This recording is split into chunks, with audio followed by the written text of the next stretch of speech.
Boa tarde a todos. Que Jesus nos abençoe, hoje e sempre. Vamos rogando a espiritualidade amiga, que nos dê todo o amparo, toda a assistência durante essa nossa reflexão da tarde. Bem, o nosso tema para a reflexão é: em tudo dai graças. Essa é uma fala de Paulo na primeira carta aos Tessalonicenses, capítulo 5, versículo 18. Então, vamos verificar, junto à doutrina espírita, junto ao Evangelho de Jesus, como nós podemos dar graças em tudo na nossa vida, sobretudo nos momentos mais difíceis. Então, vamos lá. O que significa a palavra graças? Bem, reconhecimento, agradecimento. Então, é o que nós estávamos falando. Como nós podemos reconhecer, como podemos agradecer em tudo que ocorre na nossa vida. Vamos lá. Bem, então nosso referencial, a nossa referência da tarde é Paulo, Paulo apóstolo. Para os católicos, São Paulo. Então o apóstolo Paulo, ele aprendeu a agradecer não só nos momentos de facilidade. Então quando ele diz em tudo dai graças, ele não fala isso para encantar multidões, Ele não fala isso num templo cheio de conforto. Não, muito pelo contrário. A imagem ali já nos mostra em que situação ele estava quando cantava louvores, entoava hinos de louvores a Deus.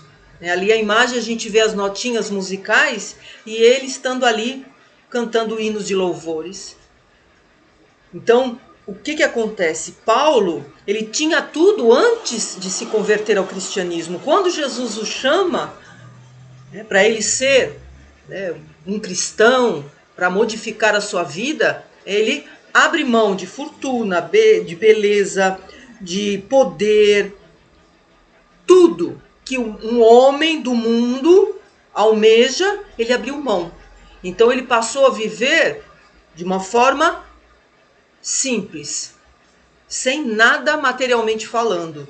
Então, ele aprendeu a viver agradecendo não só nos momentos de facilidade. Então, ele que passou, como traz ali a imagem, prisões, mais de uma vez foi preso, levou chibatadas, passou fome, passou frio, passou sede.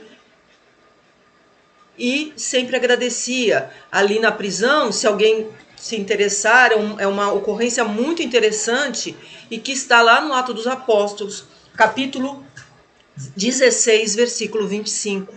Então, para mostrar para a gente que quando ele fala para a gente dar graças em tudo, ele fala não da boca para fora, ele fala convivência, ele viveu tudo isso, ele viveu as dificuldades.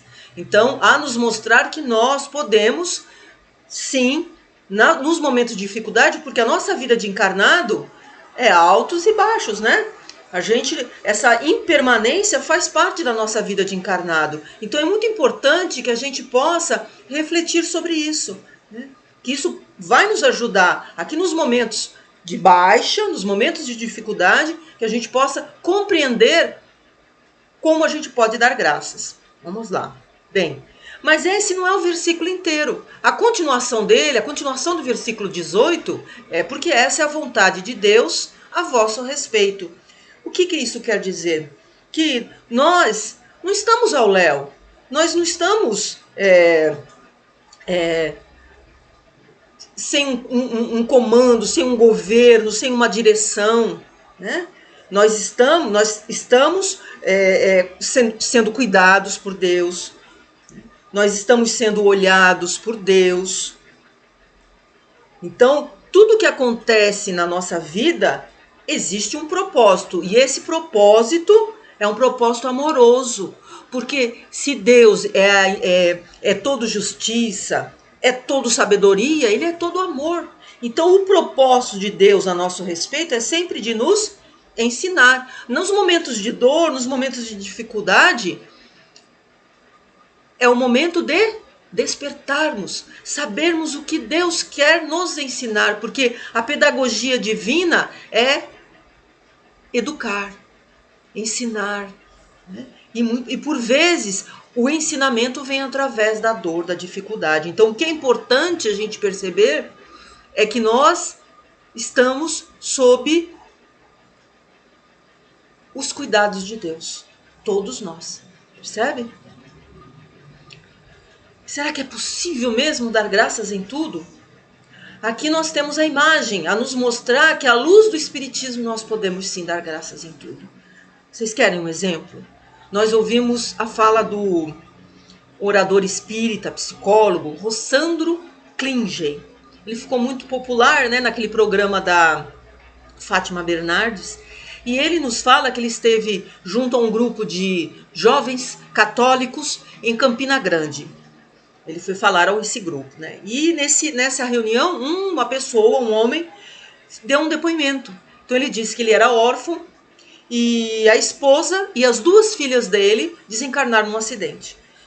Aí as pessoas que estavam ali no grupo se pronunciaram dizendo que aquilo era injusto, se ele era um obreiro de Jesus, um servidor de Jesus, seria injusto acontecer isso tudo com ele. E aí, nesse momento, Rossandro já pensa na reencarnação. Mas ele não podia falar nisso porque poderia gerar conflitos, já que ele estava no meio católico. E aí ele conclui dizendo que para a gente poder dar graças em tudo na nossa vida, precisamos nos colocarmos como espíritos imortais. Precisamos da reencarnação para, muitas vezes, justificar certas ocorrências, como essa desse rapaz, desse homem. Então, à luz do Espiritismo, quando ele nos traz a lei da reencarnação, em que muitas ocorrências da nossa vida, um acidente, uma enfermidade, só tem justificativa, quer dizer, a causa disso tudo, se a gente não encontra nessa encarnação, só pode estar em encarnações passadas ou na encarnação passada. Tá? Então, o Espiritismo tem esse grande papel de levantar esses véus, de nos trazer justamente um sentido para aquilo que muitas vezes acontece na nossa vida. Mas dar graças até a pandemia? Muitos podem estar pensando nisso, né, pessoal? Então vamos lá. Bem, outros expositores em exposições passadas já devem ter colocado isso para vocês. A gente só vai dar uma pincelada só para a gente poder perceber que dentro daquilo que os espíritos falaram a Kardec, nessas questões aqui, 737 a 740, há um sentido para tudo isso. Há um objetivo. E o objetivo é positivo, de crescimento pessoal, para todos nós, se soubermos aproveitar, porque é uma proposta de Deus para nós. Deus não é a causa, não causou a pandemia, não é a causa, mas Deus, ele permitiu que tudo isso acontecesse, para quê? Para que a gente pudesse se renovar, progredir, né? Aliás, o primeiro elemento que a gente vai colocar aqui é justamente esse, progresso espiritual. Então a pandemia é como se fosse uma aceleradora do progresso. Aquilo que demoraria séculos vai demorar um tempo mais reduzido.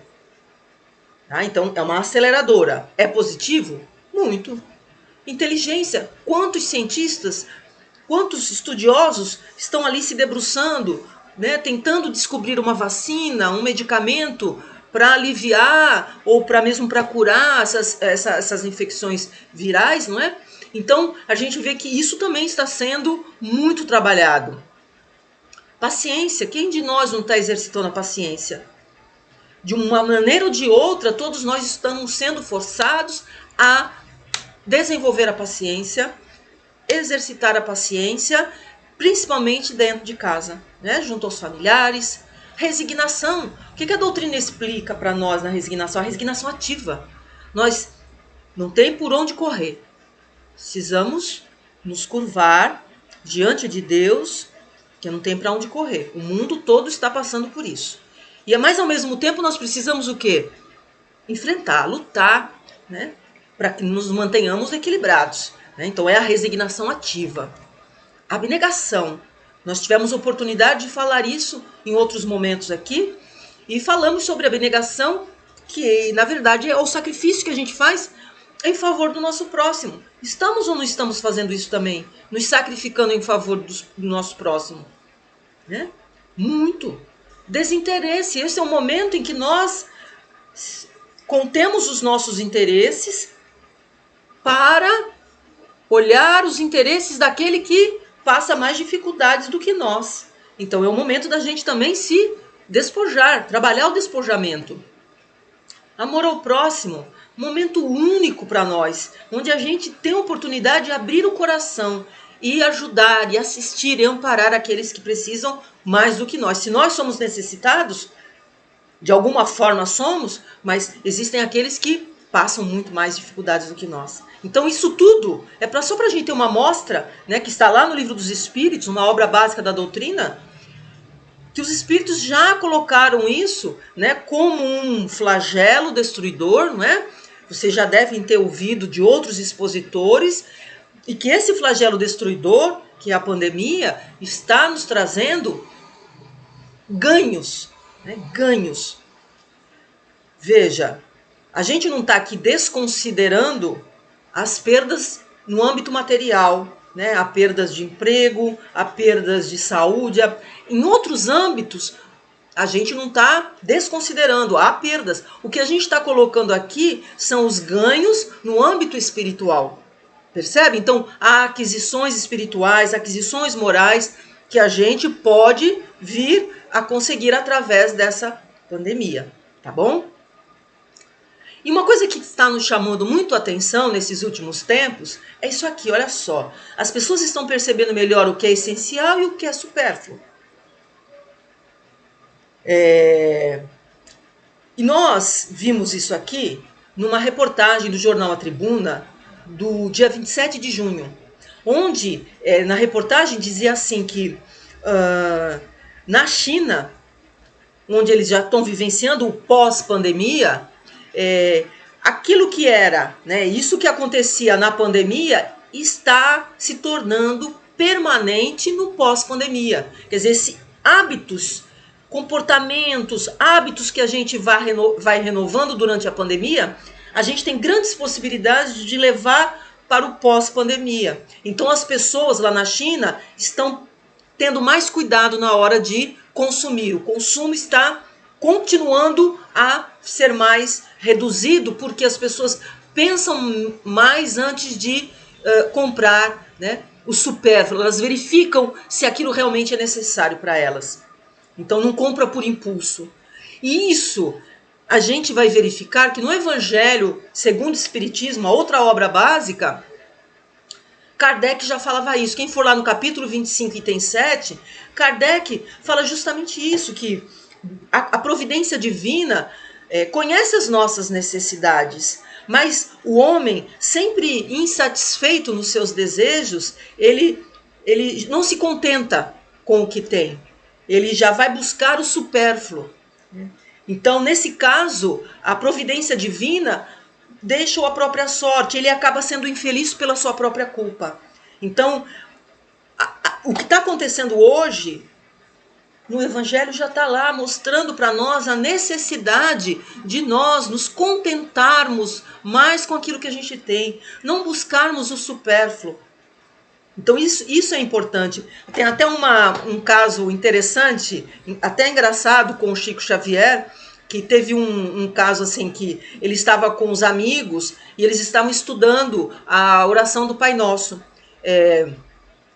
E tem quando chegou naquela parte, o pão nosso de cada dia dá-nos hoje, o Chico fala, né, que enquanto o homem se contenta com o pão nosso de cada dia, tá tudo bem, né? Mas da manteiga para frente, aí começa a complicar, né? A gente não se contenta com o pão nosso de cada dia, a gente quer mais, a gente quer a manteiguinha, a gente quer a geleinha, né? E aí a gente arruma problema.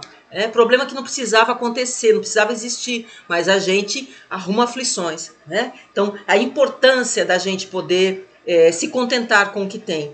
E ao mesmo tempo há um outro movimento importante que está acontecendo. As pessoas também estão se doando ao próximo, diante do atual cenário. Então nós estamos sendo convidados a diminuir os interesses pessoais e ao mesmo tempo nos doarmos ao próximo, né? Esse movimento de servir ao outro, de amenizar a fome, amenizar as dificuldades financeiras do outro. E isso também nós encontramos nesse mesmo capítulo, só que no item 8. Kardec nos fala que o planeta não terá mais problemas com a fome quando as pessoas se dispuserem a dividir melhor o que tem, não é? Um país ajudar o outro, aquilo que sobrar num país, atender às necessidades de um outro. Quando as pessoas viverem segundo a lei de justiça, de amor e de caridade. Então ele vai citar justamente isso, né?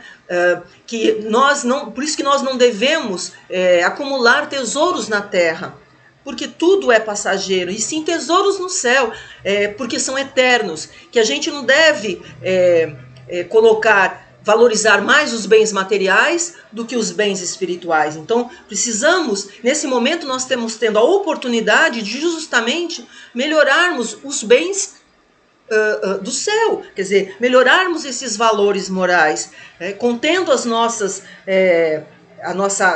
nossa doença do quer, né, que o José Carlos de Luca diz que é a doença do quer isso, quer aquilo, e ao mesmo tempo desenvolvermos esse amor ao próximo, certo? Então é uma oportunidade, e ao desenvolvermos esse amor ao próximo, nós vamos nos sentindo preenchidos por dentro, porque muitas vezes é o vazio interior que nos faz consumir de uma forma excessiva, para preencher, mas na verdade não preenche. O que preenche nosso interior é justamente a alegria de poder servir, de ser útil, de ajudar o outro. Então é isso que vai nos trazendo aquela alegria interior, e a gente vai verificando também ao mesmo tempo que as nossas cruzes são bem menores que as deles, que a nossa vida não é tão difícil assim, e passamos a ser mais gratos com a nossa própria vida.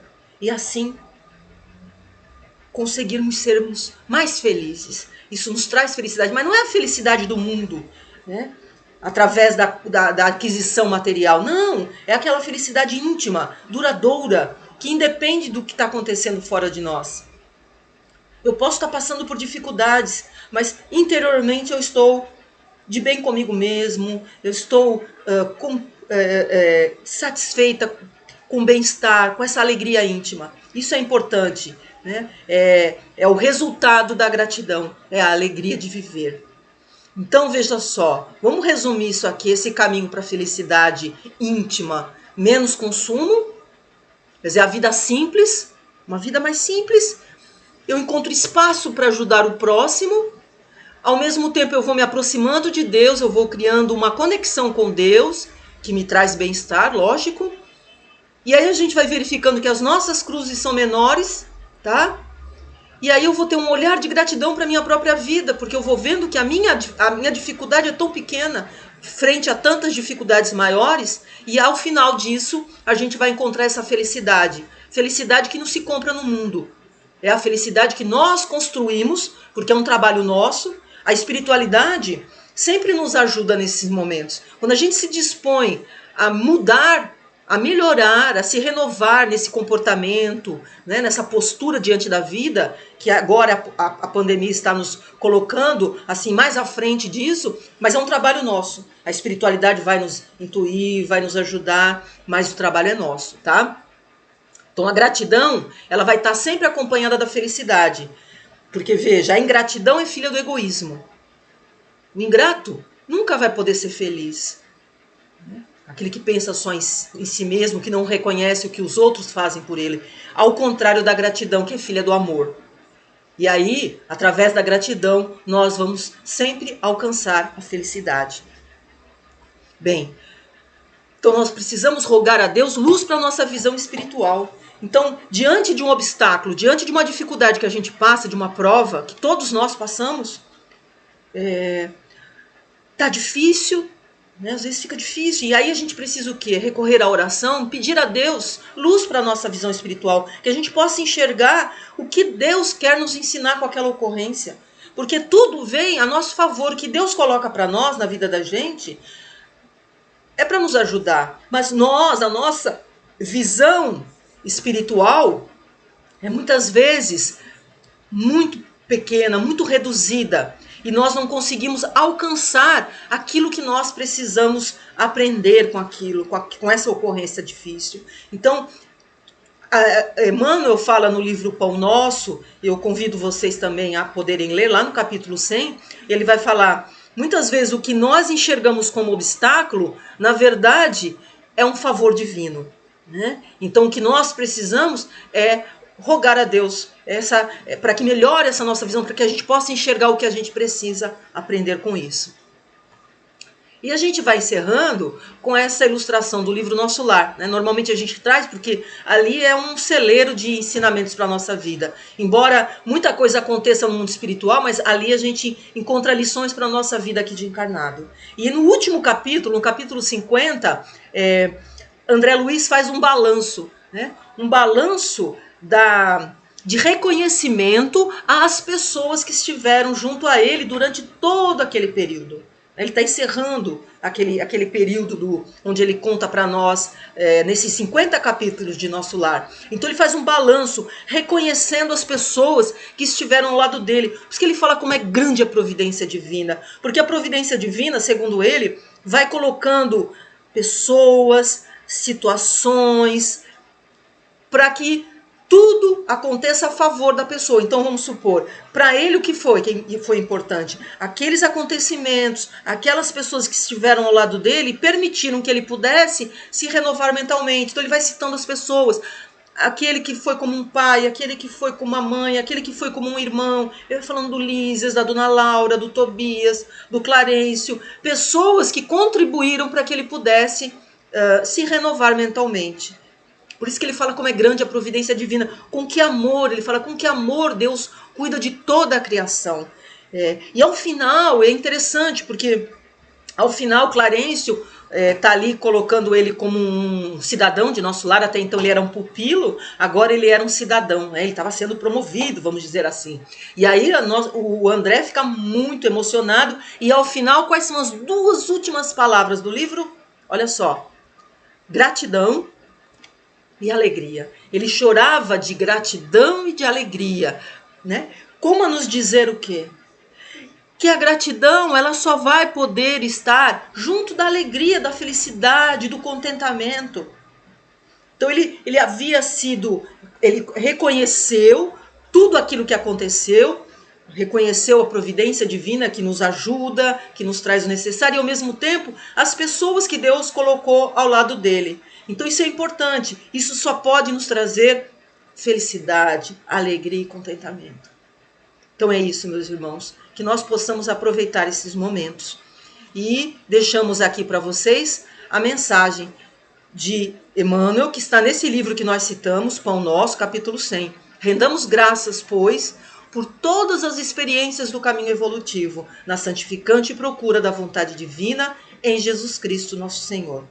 Então, meus irmãos, muita paz, que Jesus abençoe a todos, que tenhamos outras oportunidades de estarmos por aqui. Muito obrigada pela paciência de vocês, pela atenção. Fiquem com Deus.